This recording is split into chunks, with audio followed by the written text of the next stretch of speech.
Hello viewers, আজি আমি Assam Education Serviceৰ GS পেপাৰখনৰ একেবাৰে শিকৰ পাৰ্টলৈ আহিছো য'ত question number 76 ৰ পৰা 100 লৈকে এনালাইজ কৰিম so let's analyze question number 76 up to what age of children according to the NEP 2020 NCERT will develop the national curricular and pedagogical framework for early childhood care and education আৰু ইয়াৰ correct answer to হ'ব option B up to the age of 8 ECC is an educational framework for students between the ages of 3 to 8 years আৰু এই ষ্টেজটোক NEP 2020 এ foundational stage হিচাপে নামাকৰণ কৰিছে Question number 77 The NEP 2020 has emphasized on quality teacher education and recommends formulation of a common set of guidelines for teacher education for the purpose The set of guidelines already published is known as NEP 2020 এ জোৰ দিছে quality teacher education আৰু কিছুমান common set of guidelines গঠন কৰিবৰ কাৰণে এটা গঠন কৰিবলৈ recommend কৰিছে আৰু সেই গাইডলাইনছ বিলাক অলৰেডি পাবলিশ আছে আৰু হেইখিনি হে গাইডলাইনছ কিদিক জনা যায় ইয়াৰ কাৰেক্ট আনসাৰ টো হ'ব option B national professional standards for teachers Question number 78 Which of the following is the warmest ocean in the world আৰু ইয়াৰ কাৰেক্ট আনসাৰ টো হ'ব অপচন সি ইণ্ডিয়ান ওশেন আটাইতকৈ warmest ocean পৃথিৱীৰ ভিতৰত কোনখন হৈছে আৰু এইখন হৈছে ইণ্ডিয়ান ওশেন ভাৰত মহাসাগৰ Question number 79 What is the practice of shifting the cattle between highlands and lowlands seasonally called আৰু ইয়াৰ কাৰেক্ট আনসাৰ টো হৈছে অপচন ডি transhumance transhumance হৈছে এটা প্ৰসেস যেটো প্ৰসেসত cattle বিলাকক শিফট কৰা যায় হাইল্যান্ড আৰু lowland বিলাকক seasonally মানে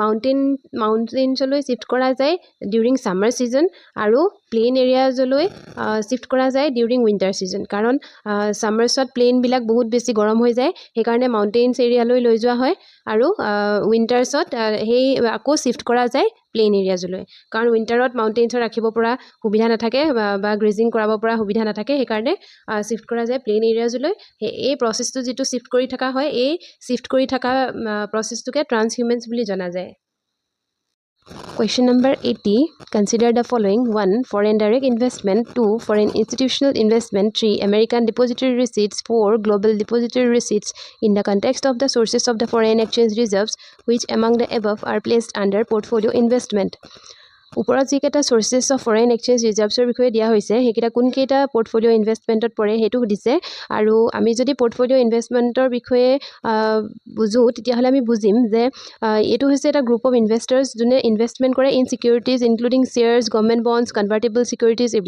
এইবিলাকত আৰু ইয়াৰ ইনভেষ্টমেন্টটো বিলো 10% হয় 10%ৰ ওপৰত নহয় আৰু নো শৰ্ট টাৰ্ম বা লং টাৰ্ম পিৰিয়ড ইয়াত মানে কোনো ধৰণৰ লং টাৰ্ম বা শৰ্ট টাৰ্ম পিৰিয়ড নাথাকে লকিং পিৰিয়ডো নাথাকে লগতে ইয়াৰ মেইন পাৰপাসটো হৈছে প্ৰফিট আৰ্নিং কৰিব আৰু যিকোনো শেয়াৰ যেনেকে ইজিলি বাই আৰু সেল কৰিব পাৰি ইয়াত যিকোনো ইজিলি বাই হেৰিবিলাক শেয়াৰ বিলাক বাই আৰু সেল কৰিব পাৰি কিন্তু ইয়াত যোনটো অপচন 1ত আছে ফৰেন ডাইৰেক্ট ইনভেষ্টমেন্ট যেটো FDI বুলি আমি জানো এই FDI ত সদায় above 10% ইনভেষ্টমেন্ট কৰিব লাগে আৰু ইয়াৰ ফৰেন ম্যানেজমেন্ট কন্ট্ৰোল থাকিব আৰু লং টাৰ্ম ইনভেষ্টমেন্ট হ'ব লাগিব আৰু লকিং পিৰিয়ডো থাকিব কিন্তু দুইটাই সেবি ৰেজিষ্ট্ৰেচনত থাকে সেবি মানে হৈছে সিকিউৰিটিজ and exchange board of India গতিকে ইয়াৰ কাৰেক্ট আনসাৰটো হ'ব option B 2 3 and 4 Question number 81 Which of the following was the name of Assam during the ancient period আৰু ইয়াৰ কাৰেক্ট আনসাৰটো হৈছে option C প্ৰাগজ্যোতিষা Question number 82 Which one of the following epics is considered as the most important source of prehistorical period of Assam আৰু ইয়াৰ correct আনসাৰটো হ'ব option B Kalika পুৰাণ আৰু প্ৰায় 80 question number 80 পিছৰ questions খিনি maximum factual হয় গতিকে মই ইয়াৰ questions আৰু answers খিনি ডাইৰেক্টলি কৈ গৈছো এতিয়া আহিলে question number 83 Which of the following was the earliest historical dynasty of Assam আৰু ইয়াৰ কাৰেক্ট আনসাৰটো হ'ব Varman dynasty option B Question number 84 During whose reign did Huan Sang visit Assam Huan Sang কাৰ ৰাজত্ব কালত আমাৰ অসম ভিজিট কৰিছিলে আৰু ইয়াৰ correct আনসাৰটো হ'ব option B Bhaskar Barman Question number 85 Against whom did Mula Gaburu die fighting Mula Gaburuৱে কাৰ লগত যুদ্ধ কৰি মৃত্যুক খাবতি লৈছিলে আৰু তেখেতৰ নাম হৈছে option B Turbak Question number 86 From whose reign was Sanskrit language used on Ahom coins Ahom coinsত Sanskrit language কোনজন ৰজাই ইউজ কৰিছিলে ইউজ কৰা হৈছিলে আৰু তেখেতৰ নাম হৈছে ৰুদ্ৰ সিংহ আৰু option B Question number 87 Which of the following is the state tree of Assam একেবাৰে easy questions year correct answer to হ'ব option B Holong 88 Question number 88 When was Kaziranga inscribed as a UNESCO World Heritage Site আৰু ইয়াৰ correct answer to হ'ব option D 1985 when was Kaziranga inscribed as a UNESCO World Heritage Site মানে আমাৰ অসমত তিনিখন World Heritage Site আছে আৰু তাৰ ভিতৰত এখন কাজিৰঙাও আৰু বাকি কেইখন হৈছে মানস নেশ্যনেল পাৰ্ক আৰু নেক্সট এখন ৰিসেন্টলি এড কৰিছে সেইখন হৈছে চৰাইদেউ মৈদাম গতিকে ইয়াৰ কাৰেক্ট আনসাৰটো হ'ব option D Question number 89. Which of the following forest is single-handedly planted by Jada Payeng? Jada Payeng single-handedly কোনখন forest নিজে ৰোপণ কৰিছিলে সেই ফৰেষ্টখনৰ নাম হৈছে option B Molai forest Question number 90. What is credited with the discovery of golden langur in Assam in 1953? Year correct answer to হ'ব option C Edward Pritchard Gee. Question number 91. Which of the following doesn't come under Shruti literature? Our correct answer to option B, Vedanga. Question number 92. According to Manusmriti, women can acquire wealth through which of the following means? Our correct answer to option C, token of affection. Question number 93. The census of India was started during the rule of. Your correct answer to census prothom kone arambo korisile? Your correct answer to option A, Lord Mayo. Question number 94. Which of the following has the contextual relationship with the union budget? Are your correct answer to hobo option C cut motion. Ar baki keita amar union budgetor logot relationship nai. Gotike cut motion e hoise union budget jetia budget amak gona kore yar logot related eta topic hoy. Question number 95. Which article of the Constitution defines the duties of the Chief Minister? Are your correct answer to his option D, Article 167. Article 167 of the Indian Constitution defines the duties of the Chief Minister of any state. Question number 96. The right to vote is a what right? It's a legal right. Answer to his option D, legal right. Question number 97. Which one of the following is not a function of money?